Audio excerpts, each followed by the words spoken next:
તાજેતરમાં ગિફ્ટ સિટીમાં લીકર પીરસવાની મંજૂરીને લઈને સમગ્ર રાજ્યમાંથી વિવિધ પ્રતિક્રિયાઓ આવી રહેલી છે. જો કે સરકારે 17 જેટલા મુદ્દાની ગાઈડલાઈન તૈયાર કરી છે, જેમાં ખાસ કરીને હેલ્થ એન્ડ ટુરિસ્ટ કે વિઝિટર પરમિટ ધારકોને લીકર નહીં મળે. બહારથી આવનાર મુલાકાતીઓએ ખાસ અધિકારની મંજૂરી લેવી પડશે, જેમાં માત્ર અધિકૃત મુલાકાતીઓની હોટલ, રેસ્ટોરન્ટ અને ક્લબમાં સુવિધાઓ મળી શકશે. ખાસ કરીને FL3 લાયસન્સ ધારક અને પરમિટ ધારકોને વેચાણ નહીં કરી શકે. નશાબંધી અને આબકારી વિભાગના જણાવ્યા અનુસાર રાજ્યના મુખ્યમંત્રી અને ગૃહમંત્રીની મંજૂરી મળ્યા બાદ જ સત્તાવાર જાહેરાત કરવામાં આવશે. જો કે હજુ પણ શહેરના પ્રબુદ્ધ નાગરિકોમાં લીકરની પરમિટને લઈને મતમતાત પ્રવૃત્તિ છે. પીવાની પરમિટ, જે આ છેલ્લા કેટલાક સમયથી આ મુદ્દો ઘણો જ ચર્ચામાં છે. હવે આપણે સૌ જાણીએ છીએ કે હવે જે કહી શકાય કે ગિફ્ટ સિટીમાં પીવા લીકર જે છે તેને પીરસવામાં આવશે અને તેને લઈને જે છે તે લાયસન્સ માટે અને ગિફ્ટ સિટી માટે જે મેમ્બરશિપ છે તેના માટેની જાણે હવે લાઈન લાગી છે. તો હવે આનો સમાજ ઉપર શું પ્રભાવ પડે તે જાણવા માટે આજે અમારી સાથે જોડાયા છે જાણીતા સામાજિક કાર્યકર અને ફિટનેસ એક્સપર્ટ સંગીતા પટેલ.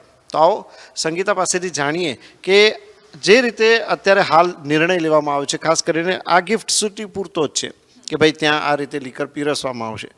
આ ઓવરઓલ મુદ્દાને તમે એક સ્ત્રી તરીકે અને સામાજિક કાર્યકર તરીકે કઈ રીતે જુઓ છો? બંને વાત અલગ અલગ છે અને બંને વસ્તુને જો ધ્યાનમાં રાખીને મારે ઓપિનિયન આપવાનું હોય તો બંને ઓપિનિયન મારા એક વ્યક્તિ તરફથી પણ અલગ અલગ આવે છે. સૌથી પહેલાં જો ફિટનેસની વાત કરવામાં આવે તો જે આપણે લીકરની વાત કરીએ છીએ કે કોઈ પણ વ્યસનની વાત કરીએ છીએ, એ ઓલવેઝ આપણા સ્વાસ્થ્ય માટે તો હાનિકારક છે અને લેવું જ ના જોઈએ, સદંતર ધોરણે ના જ લેવું જોઈએ. પરંતુ ગુજરાતમાં દારૂબંધી હોવા છતાં તમે પોતે પોતાની જાતને પૂછશો તો કેટલા લોકો લીકર નથી પીતા? તો એ પીવે જ છે. એટલે એક ફિટનેસની દ્રષ્ટિએ હું કહું છું કે લીકર ના પીવો જોઈએ. પણ પરમિટની જ્યાં વાત આવે છે તો ત્યાં સ્વાસ્થ્યને નહીં પરંતુ જે લો છે એને જો આપણે જોઈએ તો ગુજરાત રાજ્ય એટલે દરેક રાજ્યના પોતાના લો હોય છે કે ત્યાં લીકરને પરમિશન આપવી કે ના આપવી. ગુજરાતમાં એની પરમિશન નથી, પરંતુ ગુજરાતમાં હાઈએસ્ટ દારૂ પીવાય છે. અને ગિફ્ટ સિટીની વાત કરું તો જો આ મુદ્દાને મારે જોવાનો હોય એક સ્ત્રી તરીકે કે એક વેપારી તરીકે કે કોઈ પણ એક નાગરિક તરીકે, તો હું એમ કહીશ કે ખાલી ગિફ્ટ સિટીમાં શું કરવા? તો પછી ગુજરાતમાં જ પરમિશન આપી દો ને.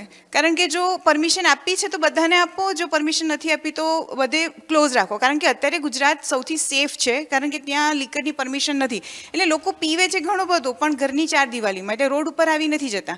અને ત્યાં આવે છે તો એમને બીક લાગે છે કે ભાઈ લો છે તો અમારે જેલમાં જવું પડશે કે એમની પર લીગલ એક્શન લેવાશે. એટલે ગુજરાતમાં સ્ત્રીઓ સેફ છે, કારણ કે જ્યારે પણ લીકર પીવાય છે ને ત્યારે એ માણસ એગ્રેસિવ થઈ જાય છે, એના ઇમોશન્સ એગ્રેસિવ થઈ જાય છે, એની પોતાના મગજ ઉપર કંટ્રોલ નથી રહેતો, ત્યારે એ ના બોલવાનું બોલે છે, ના કરવાનું કરે છે ને એનાથી થઈ જાય છે વસ્તુ.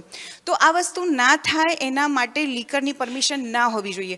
પરંતુ જો અત્યારે હાલ જ્યારે લીકરની પરમિશન લેવાઈ રહી છે અને એવું કહેવામાં રહ્યું છે કે ઇન્ટરનેશનલ લેવલે આપણે અહીંયા ગ્રોથ થાય એના માટે એને આકર્ષવા માટે આ પગલું લેવાઈ રહ્યું છે, તો હું એમ કહીશ કે સમગ્ર ગુજરાતની અંદર આ પછી તમારે છૂટ આપી દેવી જોઈએ. કારણ કે લો સ્ટેટ પૂરતો ના હોવો જોઈએ, નેશનલ લેવલ પર એને આપણે સ્વીકાર્ય કરવો જોઈએ કે જે આખા દેશની અંદર જે લો છે સમાનતા. કારણ કે એક નાગરિક તરીકે જો હું ગુજરાતમાં છું તો હું દારૂ નથી પી શકતી, પણ જો ગુજરાતની બહાર જાઉં છું તો હું દારૂ પી શકું છું. તો આ કેવું મતલબ મને યોગ્ય નથી લાગતું. મને એવું લાગે છે કે જો દારૂની છૂટ આપવી છે તો સમગ્ર ગુજરાતમાં આપી દો અને એમાં નેશનલ લેવલના લોને લાગુ કરો.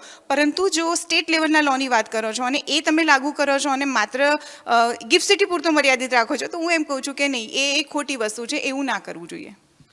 અચ્છા, પણ તમે એ વાતમાં તો બિલીવ કરો છો સંગીતા કે ભાઈ જો ખરેખર પૂરી રીતે છૂટ મળે તો એના દૂષણ કે જે દુષ્પ્રભાવ છે તે પણ જોવા તો મળશે? 100%. મારા આની પહેલાંના એક ઇન્ટરવ્યૂમાં મેં વાત કરેલી, જ્યારે રેપ કેસીસની વાત થઈ, જ્યારે નિર્ભયા કાંડ થયું એ વખતે મેં પોતે જ કહ્યું હતું કે જો નશાને રોકવામાં આવે ને તો આવા દૂષણોને પણ આપણે રોકી શકીશું. કારણ કે જ્યારે પણ કોઈ રેપ થાય છે ને ત્યારે નશાની હાલત, એ એગ્રેસિવનેસ, એના પોતાના ઇન્દ્રિયો પર એનો કાબુ ના રહેવો, એ વ્યક્તિમાંથી જાનવર બની જાય છે ત્યારે આ વસ્તુ થાય છે. તો જ્યારે નશાની આપણને જે છૂટ મળી જશે તો આ ખુલ્લેઆમ રોડ ઉપર થવાનું શરૂ થઈ જશે. એટલે મને એ પણ ડર છે કે હું એવું માનું છું કે ભાઈ આને છૂટ ના હોવી જોઈએ, આની કોઈ પરમિશન ના મળવી જોઈએ. અને જો પરમિશન આપે છે તો એ 4 દીવારમાં બેસીને પીવો, તમે રોડ ઉપર નીકળી ના શકો, જેમ તમે ડ્રાઇવિંગ નથી કરી શકતા એવા રૂલ્સ છે તો એવા રૂલ્સ હોવા જોઈએ કે તમે પાર્ટી કરો છો તો એ 4 દીવારની અંદર તમે પાર્ટી કરો, અને અમુક લિમિટેશન્સ ને રૂલ્સ રેગ્યુલેશન્સ સાથે પરમિશન અહીંયા નહીં, આખા આપણા ભારત દેશની અંદર એ હોવું જોઈએ. અચ્છા સંગીતાજી, મને એક બીજો પણ પ્રશ્ન થાય છે કે દાખલા તરીકે ડોમેસ્ટિક વાયલન્સ છે. હવે જે લોકો દારૂ નથી પીતા, જે લોકો લીકર નથી લેતા, તે ત્યાં પણ ડોમેસ્ટિક વાયલન્સ તો જોવા મળે છે. તો પછી પીવાથી શું આ ડોમેસ્ટિક વાયલન્સ વધી જશે તેવું તમારું માનવું છે? કોઈ ગાંડી વ્યક્તિ હોય અને એને તમે ધક્કો મારો તો એ તમને તમારી સામે કયું રિએક્શન આપવાનું છે ને એ એને નથી ખબર હોતી, એ તમારું મર્ડર પણ કરી નાખશે. ત્યાં એના સેન્સીસ નથી કામ કરતા. એટલે જ્યારે ડોમેસ્ટિક વાયોલન્સની વાત ચાલે છે ને ત્યારે વ્યક્તિ ગુસ્સામાં હોય છે, એ ગુસ્સામાં એ ઘણું બધું કરે છે, ત્યાં ડોમેસ્ટિક વાયોલન્સ થાય છે. પરંતુ ગુસ્સાની સાથે જ્યારે નશો ઉમેરાશે ને ત્યારે એ વસ્તુ કદાચ ડોમેસ્ટિક વાયોલન્સમાંથી મર્ડર ઉપર આવી શકે છે. એટલે એ ક્રૂરતા વધી જશે. બિલકુલ, તમે અમારી સાથે જોડાયા તે બદલ તમારો ખૂબ ખૂબ આભાર. તો આ હતા સંગીતા પટેલ કે જેઓ એક ફિટનેસ એક્સપર્ટ છે અને એની સાથે સામાજિક કાર્યકર પણ છે. તેમણે જે વાત કરી તેમાં ઓવરઓલ તો એવું જ જાણવા મળ્યું કે ભાઈ ઘણા બધા દૂષણો વધી શકે છે જો સમગ્ર ગુજરાતમાં લીકરની છૂટ આપવામાં આવે તો. હાલ તો ગિફ્ટ સિટી પૂરતી છૂટ છે, પરંતુ ગુજરાતની જનતા જે છે તે સમજદાર છે અને આવનારા ભવિષ્યમાં આ છૂટ લેવી કે નહીં તે આપણે ગુજરાતની જનતા પર જ છોડીએ. કેમેરા પર્સન રાજેન્દ્ર પટેલ સાથે Kumar Barot, news for India, Ahmedabad.